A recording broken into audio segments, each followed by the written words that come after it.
नमस्कार दोस्तों, भगवान भोलेनाथ की कृपा आप सभी पर सदा यूं ही बनी रहे।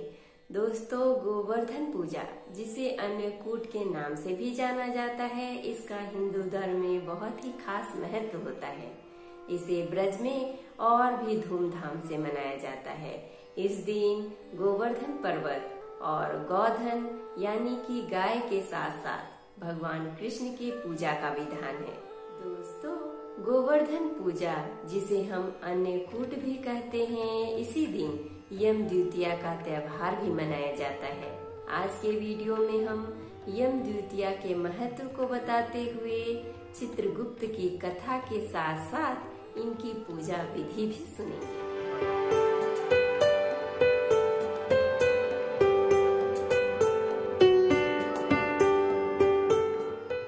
दोस्तों, मैं शिल्पी आप सभी का तहे दिल से स्वागत करती हूँ अपने YouTube चैनल कथा कहानी शिल्पी की जुबानी में। दोस्तों, इस चैनल के माध्यम से मैं आप सभी को हर तरह की कथा और कहानी सुनाऊंगी।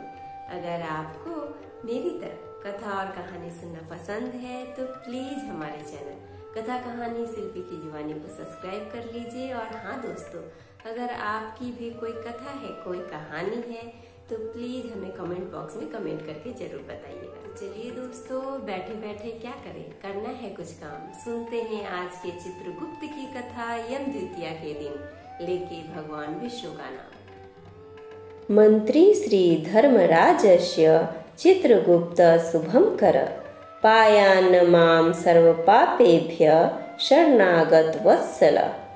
एक बार युधिष्ठिर जी भीष्म जी से बोले, हे पितामह, आपकी कृपा से मैंने धर्मशास्त्र सुने, परंतु यम द्वितीया का क्या पुण्य है, क्या फल है, यह मैं सुनना चाहता हूँ।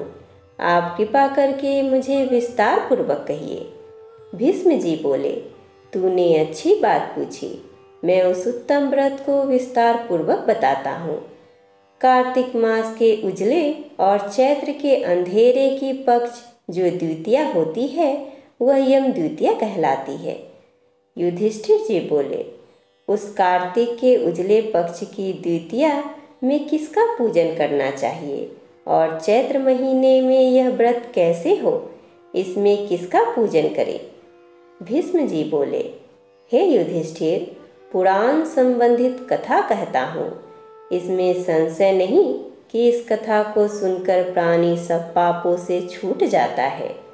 सतयुग में नारायण भगवान से, जिनकी नाभि में कमल है, उससे 4 मुंह वाले ब्रह्मा जी उत्पन्न हुए, जिनसे वेद वेत्ता भगवान ने चारों वेद कहे। नारायण बोले, हे ब्रह्मा जी, आप सबकी तुरीय अवस्था, रूप और योगियों की गति हो। मेरी आज्ञा से संपूर्ण जगत को शीघ्र रचो। हरि के ऐसे वचन सुनकर हर्ष से प्रफुल्लित हुए ब्रह्मा जी ने मुख से ब्राह्मणों को, बाहों से क्षत्रियों को, जंघाओं से वैश्यों को और पैरों से शूद्रों को उत्पन्न किया। उनके पीछे देव, गंधर्व, दानव, राक्षस, सर्प, नाग, जल के जीव, स्थल के जीव, नदी, पर्वत और वृक्ष आदि को पैदा कर मनु जी को पैदा किया। इनके बाद दक्ष प्रजापति जी को पैदा किया और तब उनसे आगे और सृष्टि उत्पन्न करने को कहा। दक्ष प्रजापति से 60 कन्याएं उत्पन्न हुई, जिनमें से 10 धर्मराज को, 13 कश्यप को और 27 चंद्रमा को दी।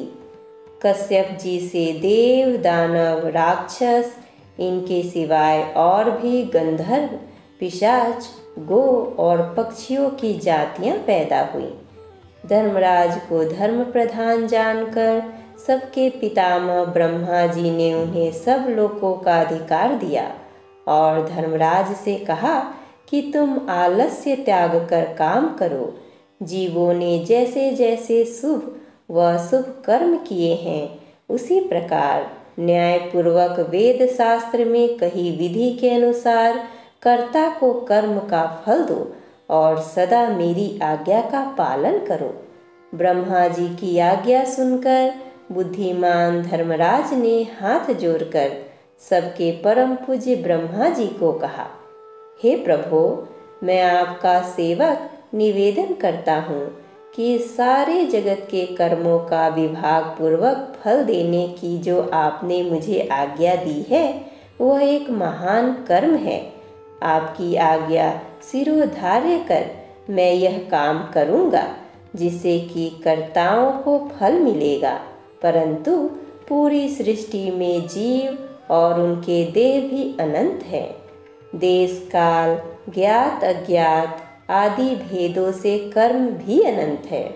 उनमें कर्ता ने कितने किए, कितने भोगे, कितने शेष है और कैसा उनका भोग है, तथा इस कर्मों के भी मुख्य व गौण भेद से अनेक हो जाते हैं।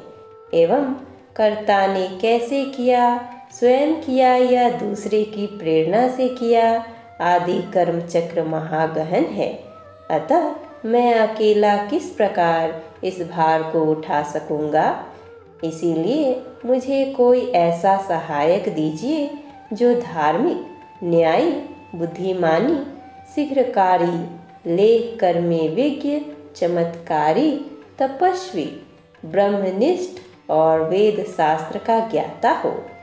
धर्मराज के इस प्रकार प्रार्थना पूर्वक किए हुए कथन को विधाता सत्य जान मन में प्रसन्न हुए और यमराज का मनोरथ पूर्ण करने की चिंता करने लगे कि उक्त सब गुणों वाला ज्ञानी लेखक पुरुष होना चाहिए, उसके बिना धर्मराज का मनोरथ पूर्ण न होगा। तब ब्रह्मा जी ने कहा, हे धर्मराज, तुम्हारे अधिकार में मैं सहायता करूँगा। इतना कह ब्रह्मा जी ध्यान मग्न हो गए। उसी अवस्था में उन्होंने 1000 वर्ष तक तपस्या की। जब समाधि खुली तब अपने सामने श्याम रंग, कमल नयन, शंख की सी गर्दन, गुड़ सिर, चंद्रमा के समान मुख वाले, कलम दवात और पानी हाथ में लिए हुए महाबुद्धि, देवताओं का मान बढ़ाने वाला, धर्म के विचार में महाप्रवीण लेखक, कर्म में महाचतुर पुरुष को देख उससे पूछा कि तू कौन है। तब उसने कहा, हे प्रभु, मैं माता पिता को तो नहीं जानता, किंतु आपके शरीर से प्रकट हुआ हूँ, इसीलिए मेरा नामकरण कीजिए और कहिए कि मैं क्या करूँ। ब्रह्मा जी ने उस पुरुष के वचन सुन अपने हृदय से उत्पन्न हुए उस पुरुष को हंसकर कहा, तू मेरी काया से प्रकट हुआ है, इससे मेरी काया में तुम्हारी स्थिति है, इसीलिए तुम्हारा नाम कायस्थ चित्रगुप्त है। धर्मराज के पूर्व में प्राणियों के शुभाशुभ कर्म लिखने में उसका तू सखा बने, इसीलिए तेरी उत्पत्ति हुई है।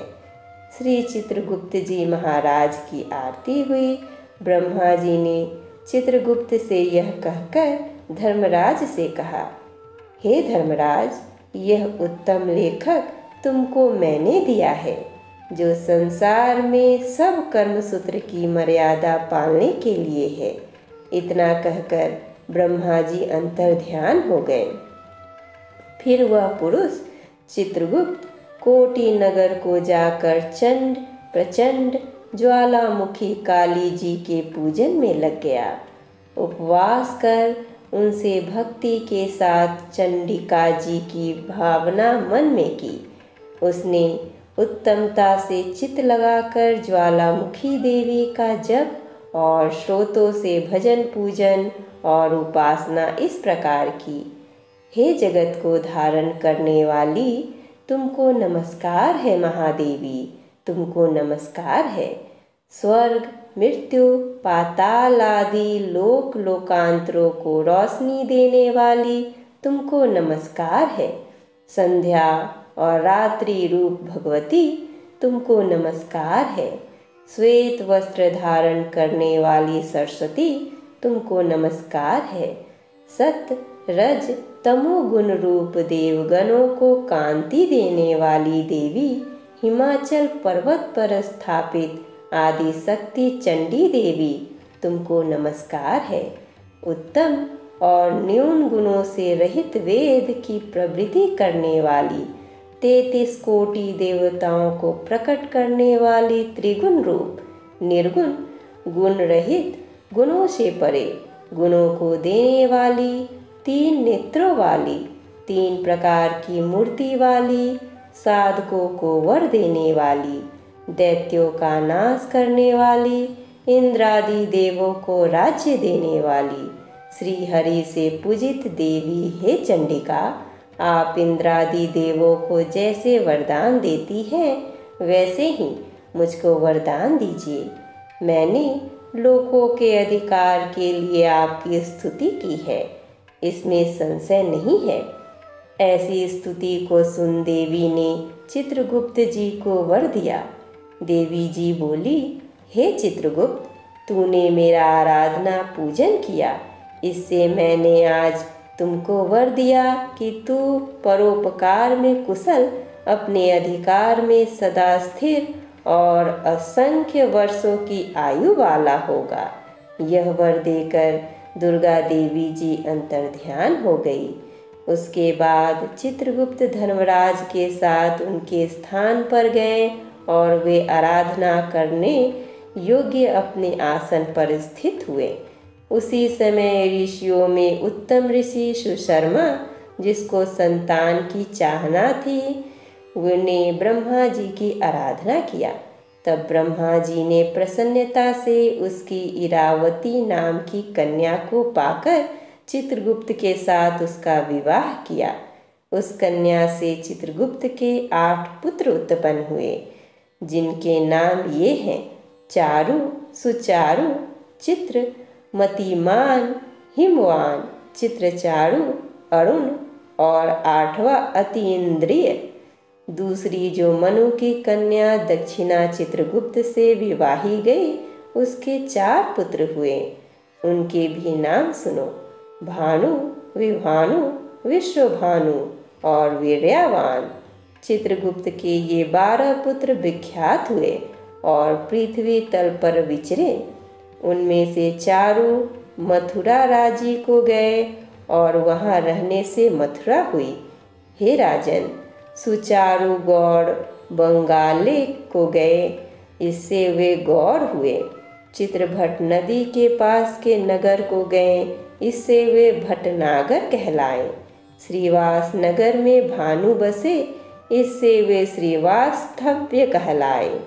हिमवान अम्मा दुर्गा जी की आराधना कर अम्मा नगर में ठहरे, इससे वे अम्बष्ट कहलाए। सबसे नगर में अपनी भार्या के साथ मतिमान गए, इससे वे सूर्य ध्वज कहलाए और अनेक स्थानों में बसे अनेक जाति कहलाए। उस समय पृथ्वी पर एक राजा, जिसका नाम सौदास था, सौराष्ट्र नगर में उत्पन्न हुआ। वह महापापी, पराया धन चुराने वाला, पराई स्त्री में आसक्त, महाअभिमानी, चुगलखोर और पाप कर्म करने वाला था। हे राजन, जन्म से लेकर सारी आयु पर्यंत उसने कुछ भी धर्म नहीं किया। किसी समय वह राजा अपनी सेना लेकर उस वन में, जहाँ बहुत हिरन आदि जीव रहते थे, शिकार खेलने गया। वहाँ उसने निरंतर व्रत करते हुए एक ब्राह्मण को देखा। वह ब्राह्मण चित्रगुप्त और यमराज जी की पूजन कर रहा था। यम द्वितीया का दिन था। राजा ने पूछा, महाराज, आप क्या कर रहे हैं? ब्राह्मण ने यम द्वितीया व्रत कह सुनाया। यह सुनकर राजा ने वहीं उसी दिन कार्तिक के महीने में शुक्ल पक्ष की द्वितीया को धूप तथा दीपादि सामग्री से चित्रगुप्त जी के साथ धर्मराज जी का पूजन किया। व्रत करके उसके बाद वह अपने घर में आया। कुछ दिन पीछे उसके मन को विस्मरण हुआ और वह व्रत भूल गया। याद आने पर उसने फिर से व्रत किया। समयोपरांत काल संयोग से वह राजा सौदास मर गया। यमदूतों ने उसे दृढ़ता से बांधकर यमराज जी के पास पहुंचाया। यमराज जी ने उस घबराते हुए मन वाले राजा को अपने दूतों से पिटते हुए देखा तो चित्रगुप्त जी से पूछा कि इस राजा ने क्या कर्म किया। उस समय धर्मराज जी का वचन सुन चित्रगुप्त जी बोले, इसने बहुत ही दुष्कर्म किए हैं, परंतु दैवयोग से एक व्रत किया जो कार्तिक के शुक्ल पक्ष में यम द्वितीया होती है। उस दिन आपका और मेरा गंध, चंदन, फूल आदि से सामग्री से एक बार भोजन के नियम से और रात्रि में जागने से पूजन किया। हे देव, हे महाराज, इस कारण से यह राजा नरक में डालने योग्य नहीं है। चित्रगुप्त जी के ऐसा कहने से धर्मराज जी ने उसे छुड़ा दिया और वह इस यम द्वितीया के व्रत के प्रभाव से उत्तम गति को प्राप्त हुआ। ऐसा सुनकर राजा युधिष्ठिर भीष्म से बोले, हे पितामह, इस व्रत में मनुष्यों को धर्मराज और चित्रगुप्त जी की पूजन कैसे करना चाहिए, सो मुझे कहिए। भीष्म जी बोले, यम द्वितीया के विधान को सुनो। एक पवित्र स्थान पर धर्मराज और चित्रगुप्त जी की मूर्ति बनाएं और उनकी पूजा की कल्पना करें। वहाँ उन दोनों की प्रतिष्ठा कर 16 प्रकार व 5 प्रकार की सामग्री से श्रद्धा भक्ति युक्त नाना प्रकार के पकवानों, लड्डुओं, फल फूल, पान तथा दक्षिणादि सामग्रियों से धर्मराज और चित्रगुप्त जी का पूजन करना चाहिए। पीछे बारंबार नमस्कार करना चाहिए। हे धर्मराज जी, आपको नमस्कार है। हे चित्रगुप्त जी, आपको नमस्कार है। पुत्र दीजिए, धन दीजिए, सब मनोरथों को पूरे कर दीजिए। इस प्रकार चित्रगुप्त जी के साथ श्री धर्मराज जी का पूजन कर विधि से दावत और कलम की पूजा करें। चंदन, कपूर, अगरबत्ती और नैवेद्य पान दक्षिणा आदि सामग्रियों से पूजन करें और कथा सुने। बहन के घर भोजन कर उसके लिए धन आदि पदार्थ दे।